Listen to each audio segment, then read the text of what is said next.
चमत्कारी तालाब और जंगल का राज। एक बार का जिक्र है, राजस्थान के एक छोटे से गांव सुंदरपुर में एक अजीब और दिलचस्प वाकया पेश आया। सुंदरपुर एक खूबसूरत और पुरसुकून गांव था जहां लोग मोहब्बत और खुलूस के साथ रहते थे। गांव के चारों तरफ हरी भरी पहाड़ियां और एक छोटा सा तालाब था जिसे लोग चमत्कारी तालाब कहते थे। कहा जाता था कि इस तालाब का पानी हर बीमारी को ठीक कर देता है, लेकिन इसका राज किसी को मालूम नहीं था। गांव के करीब एक घना जंगल था जिसमें कोई जाने की हिम्मत नहीं करता था। रिवायत थी कि इस जंगल में एक चमत्कारी शेर रहता है जो किसी की जान बचाकर इसे अनमोल इनाम देता है, लेकिन किसी ने कभी इस शेर को देखा नहीं था, सिर्फ कहानियां ही सुनी थी।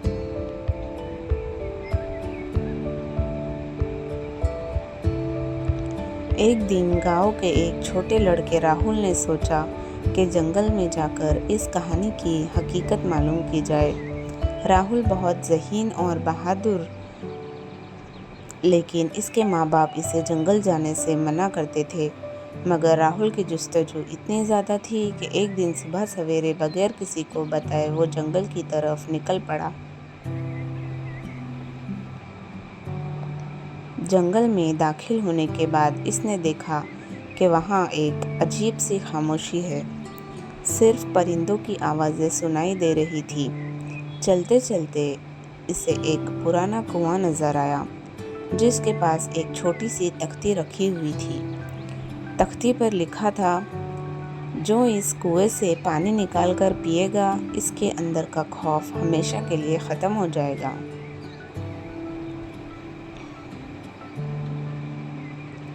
राहुल ने हिम्मत करके कुएं का पानी पिया और फौरन ही इसे अजीब सी ताकत महसूस होने लगी। उसका खौफ बिल्कुल ख़त्म हो गया और इसने मज़ीद अंदर जाने का फ़ैसला किया।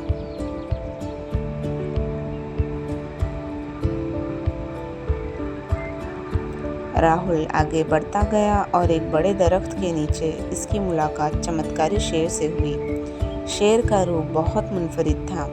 इसका रंग सुनहरी चमकदार था और इसकी आंखों में एक खास चमक थी। शेर ने राहुल से कहा, राहुल, तुम यहाँ क्यों आए हो? तुम्हें मालूम है कि यहाँ आना खतरनाक हो सकता है। राहुल ने हिम्मत के साथ जवाब दिया, मैं सिर्फ यहाँ की सच्चाई जानना चाहता हूँ। गांव के लोग हमेशा आपके बारे में बातें करते हैं और मैं इन्हें सच बताना चाहता हूँ। शेर ने मुस्कुरा कर कहा, तुम वाकई बहादुर हो, इसलिए मैं तुम्हें एक राज बताता हूँ। चमत्कारी तालाब का पानी मेरे आशीर्वाद से ही असर करता है। मैं एक दिन यहाँ के लोगों की मदद के लिए आया था, लेकिन अब ये मेरा घर बन गया है। तुम मेरे इस राज को सिर्फ इन लोगों के साथ बांटना जो इसका सही इस्तेमाल करे।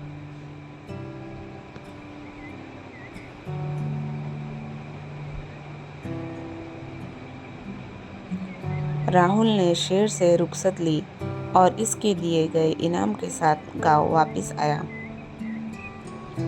इसने गांव वालों को जंगल का राज बताया, लेकिन साथ ये भी समझाया कि तालाब का पानी सिर्फ तभी काम करेगा जब लोग आपस में मोहब्बत, ईमानदारी और नेकी के साथ रहेंगे।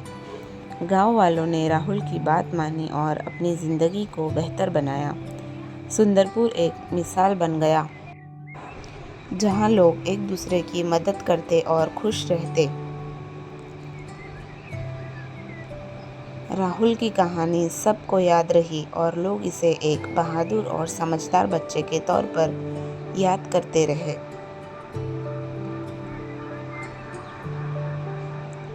सबक, इस कहानी से हमें ये सबक मिलता है कि हिम्मत और नेक नियति के साथ हम बड़े से बड़ा राज समझ सकते हैं, लेकिन हमें इसका इस्तेमाल सिर्फ भलाई के लिए करना चाहिए।